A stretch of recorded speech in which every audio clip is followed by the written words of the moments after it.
Welcome everybody, and welcome to a special episode of Spill the Tea Tutor Talks, our little festival edition. And today we are joined by perhaps with some a familiar face from the realm of Twinkl, the wonderful Georgina Durrant. So we're going to talk about some really important questions, and for many that could be on tutors' minds at the moment with various changes going on.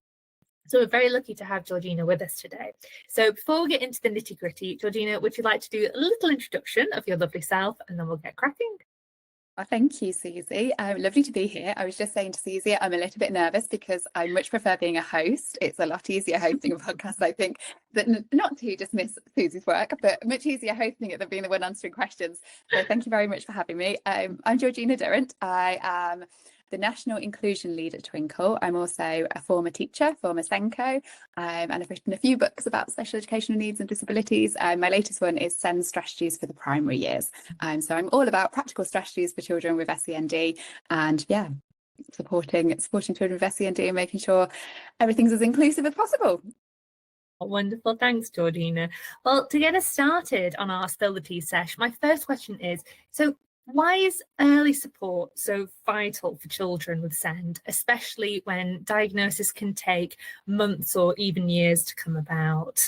Yeah, I think you're totally right there. And I think what the government's saying as well, aren't they, that I think that what they're going to be saying is going to be around early support, early identification. I think that's really, really key. It's really important we understand children as early as possible, understand their needs and put in support, not just support so that they're whatever their special education need is, so they've got support academically, but it really impacts on self-esteem. So I think it's really important that we understand children fully so that, and they can understand themselves, and then they're not giving themselves a label of not being clever, or you know what I mean, these sort of labels that children do give themselves because they compare themselves to their peers, but instead they understand why they're finding things slightly difficult and what support helps them, and it's just a different personalized way of learning, which I think is really important. But yeah, like you said, Susie, there's huge waiting times, as we all know, for assessments, for diagnosis at the moment. You know, there's years often for some places to wait for an autism diagnosis, for example, ADHD, etc.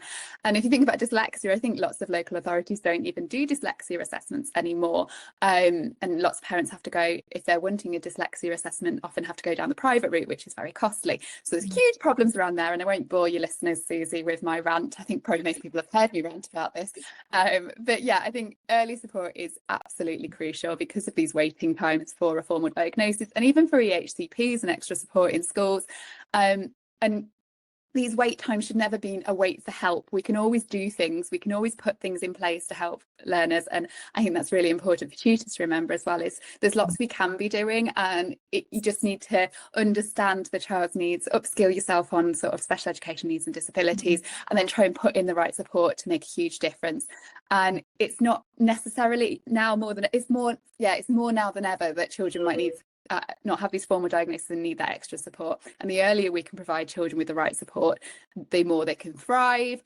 It reduces frustration, it builds self-esteem, it helps them understand themselves, and it builds your relationship, I think, as well, that sort of professional relationship with the child when you're tutoring them, which is really important. And with their family as well, because, you know, a lot of work with tutors, I used to do a bit of tutoring as well, and a lot of work is with the family as well, isn't it? And you're supporting them and helping them. It's a huge part. And I think for families to know that you're going that little bit further, you're researching into their needs, you're asking for help, often from the parents who are the experts of their child. And also often not even, because a lot of things I've read, they say, oh, you know, parents are the experts of their child, which is true. But it's not just the expert of their child, they're also, for parents of children with SEND, these parents are often really well read about specific SEND. They often know way more than lots of people on it because they've had to research it because of the lack of support. So they're our best resource. Often they're the ones that know their child really well, know their diagnosis or potential diagnosis really well, and the support, importantly, that child needs. So they're the ones that I would say you get your most information from, and listening to them and finding out what works together.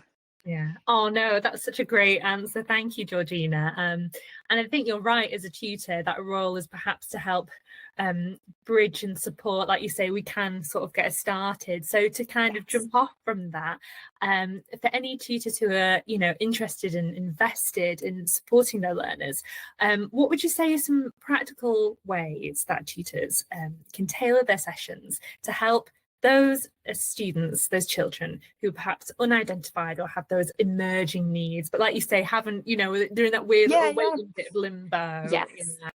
I think there's loads they can do, and I think tutors can play a real vital role, really, or not just supporting, but also maybe spotting. And obviously, we can't diagnose. I'm not suggesting tutors go out and start diagnosing, or teachers or parents go out and start, giving a diagnosis for a child, and we know we can't do that, but they can spot these, like you said, emerging needs. Because they're working one-to-one often with a child, they might be able to spot these, and they play a vital role in spotting and responding to these emerging needs and being able to flag them to the parents and having that conversation with the parents that they can then, in partnership with the school perhaps as well, they can all sort of build this picture up of the child a little bit more than perhaps they're finding out from the odd parents' evening and the odd report, that often, you're not getting as much communication that way. And I think it's really key, again, like I said, and I can't stress this enough, to speak to the family and the young person themselves, if they're able to find out what they're finding difficult, what things would help support them, and what you can do to put these things in place. And it's not just useful for the child in the moment, but giving that child like autonomy over their own learning and being like, these are the things we can put in place to support you.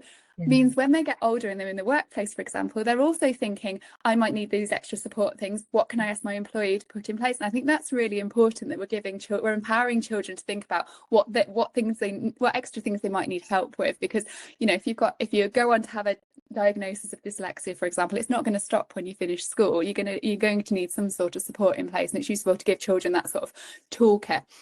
But I'd also say it's really key to sort of be flexible, to think outside the box, and maybe your way might not be the way that works, and that's okay. It doesn't mean you failed. It means I remember tutoring children, and they might not necessarily wanted to be on the screen. We did one-to-one tutoring during the pandemic, and often they didn't want to be on the screen. And at first I thought, oh, that was a failure on me if they don't want to be seen. But actually it's not. It's just being flexible, isn't it? So flexibility, really child-centered, which tutors are great at, aren't they? Because it's all about the child in front of them or the learner in front of them. But there's lots of other strategies you can put in place, and there's things, my book's full of them. I won't plug it too much, Susie, but there's lots of strategies you can put in place. There's, you can break tasks into smaller steps. And the beauty of being a tutor, I suppose, is you can actually do these things as well, because you've not got a full class. So you can make it really personalised. You can break it into smaller steps. You can use visuals to support learning and understanding. You can have movement breaks, perhaps. You don't have to have them sat there for the full hour or whatever slot you've got. You can be getting them up moving around, especially for younger children, or children who you might potentially have a diagnosis later on of ADHD, for example. They're going to need these movement breaks, especially if they've been sat at school all day. So yeah, I would just really advocate for a real flexible, child-led approaches. Give extra time, extra processing time, adapt your teaching method based on the emergent needs that you're seeing. Be ready to change them when it doesn't work. Don't take it personally. You're just learning about that child and learning about what suits them best. And I suppose also that children's needs also fluctuate. So you might find one week what works doesn't work another week, bearing in mind on their day. And I think that's really important, to be flexible on sort of not just their emerging special education needs, but emerging needs from that day and what's actually gone on and how you can support them with that. Oh no, that's a really good point. I suppose that echoes again the importance of speaking to the parents as well, because they're going to pick up straight away on a bit of energy shift or something's happening. So yeah, oh no, really. And I think as well, if a child's been masking at school, because we know lots of neurodivergent children can mask at school, so where they subconsciously or consciously, put on a front in a sense to sort of hide their true feelings during the day, and then when they get home they might experience these sort of meltdowns or frustration because they've been bottling it up all day. If you're then tutoring them after school, you're in that window of where they're sort of trying to emotionally regulate, and I imagine that could be a tricky time. So it's talking to the parents, like you say, talking to the child as well if they're able to, and sort of thinking about what needs they've got and how you can support them best. No, thank you, Georgina. And then to pick up actually on a kind of specific strain in this conversation about speech and language, because often a lot of our tutors ask about this and the needs and things like that. And we've talked about flexibility, speaking to the parents. So that's one that we just wanted to zoom in a little bit more. So what signs might a tutor notice if they feel that young person perhaps has speech and language difficulties, or there's something going on in that arena?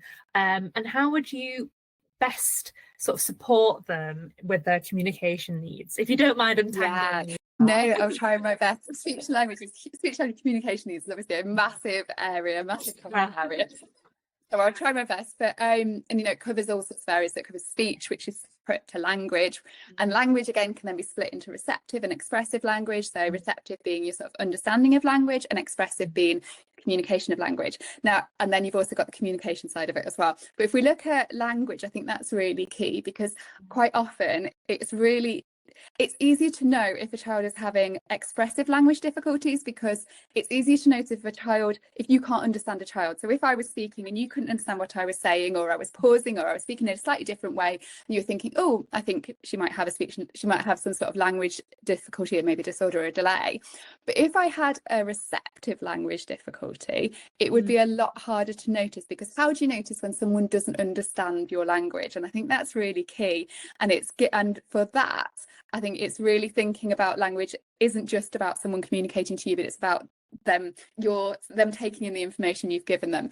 And that can often come across as children misunderstanding or not listening properly, when in fact they've just not processed that language correctly. So if you've asked them to do a certain task and then they haven't done it, it might not be that they just purposely have decided they don't want to do Susie's task that they set her, but it's actually they haven't understood the language that you've given. So I think there's lots of things we can do to support children. It's very difficult if they haven't had any speech language support, if they haven't had a speech language therapist, and if they have, obviously getting the input from them and finding out from the parents what strategies have been suggested is obviously key, because they're the professionals.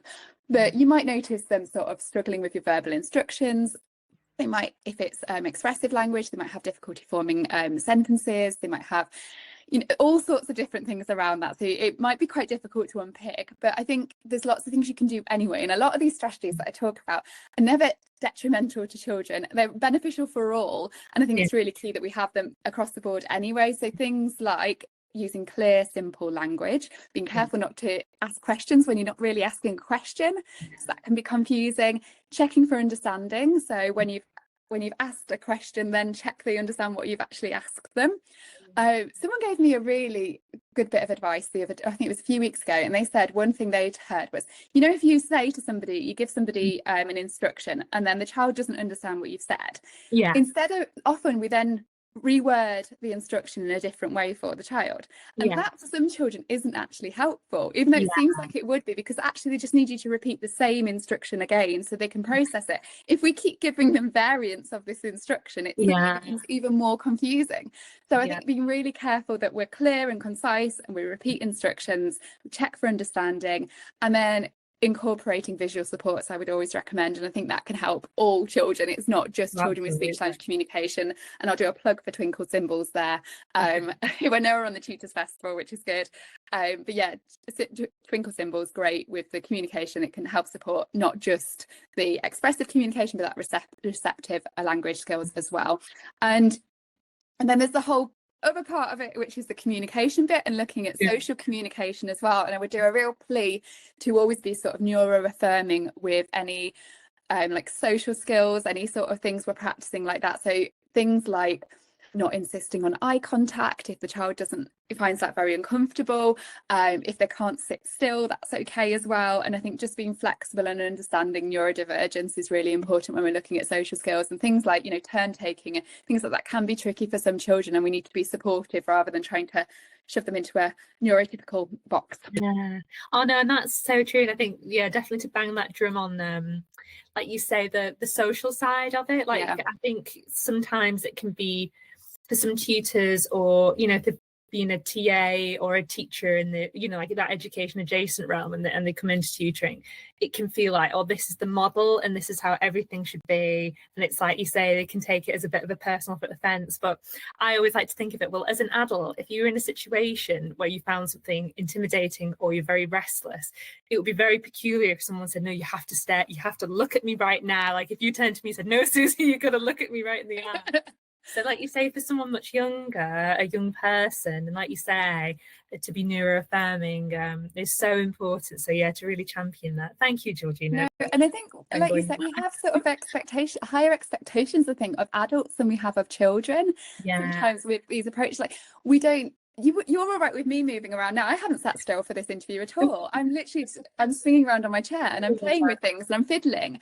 And you're not going to say to me, hopefully you're not thinking, why isn't Georgina sitting still? And you're not going to tell me off for it, like you said about the eye contact thing. And because it's quite acceptable we give adults that sort of freedom and that autonomy. We know they're listening regardless if they're not looking all the time or if they're moving around a little bit. We still expect that they'll be taking that information in. And I think we need to give that same sort of flexibility to children and that understanding that children, let them have that little bit of leeway. So true. And then if we're able to unpick another little stray, you do so well with all my questions, Georgina. It's great. Thank you. Literacy. Fall down and no. Around literacy and any difficulties are, again, that's another arena that tutors often ask about. I want to support the literacy. And I know it's a big topic again, especially when it comes to ways to support children who are struggling with their reading and writing. But for anyone who's listening, what would you say that comes like to the top of your head if you think reading, writing and the child is struggling? How best would you sort of support them? Oh no, really good question. I think it's really, really important. So reading and writing can be really difficult for some children, as we know. And in school, it's so literacy heavy. So they've spent a whole day accessing the curriculum through reading and writing, which I think we have to remember that, because when you're tutoring them after school, for example, they've already had a very heavy literacy day. So I think anything that can aid with that and sort of take the pressure off that. But I also appreciate a lot of tutors are wanting to build these literacy skills, which is, again, makes it sort of a double-edged sword, doesn't it? It makes it a little bit tricky. So I think key to that is breaking it into manageable steps, which can help build their confidence. A lot of work around confidence building and self-esteem, which I know tutors are great at, aren't they?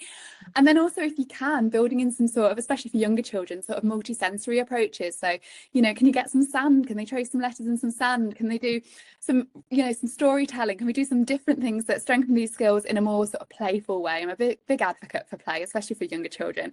And I think, we've got to remember that it's not the same as school, and we do have that flexibility to be able to support children in a different way. So use it and just be a little bit more out the box, I suppose, and try things in a different way. But I think it's really important to make sure the activities are engaging, which I'm sure everybody does, remove the pressure and sort of really work on, you're trying to build that love of literacy regardless of the difficulties around that area. You're trying to help them enjoy it and love it and it not be an extra chore. So that would be my biggest advice. But I think we could talk for about an hour on literacy difficulties. Oh no, that's wonderful, Georgina, and that concludes our fabulous Spill the Tea sesh. So thank you so much, and we will pop a little link in to the resources that Georgina mentioned, and stay tuned to see her at our festival, and we hope to see her. I'm sure we will, and make sure to follow also Twinkl Send on Facebook and Instagram. I would recommend to any lovely tutors because they've got some fantastic things on there. But thank you, Georgina. Thank you so much, Susie. Really appreciate it.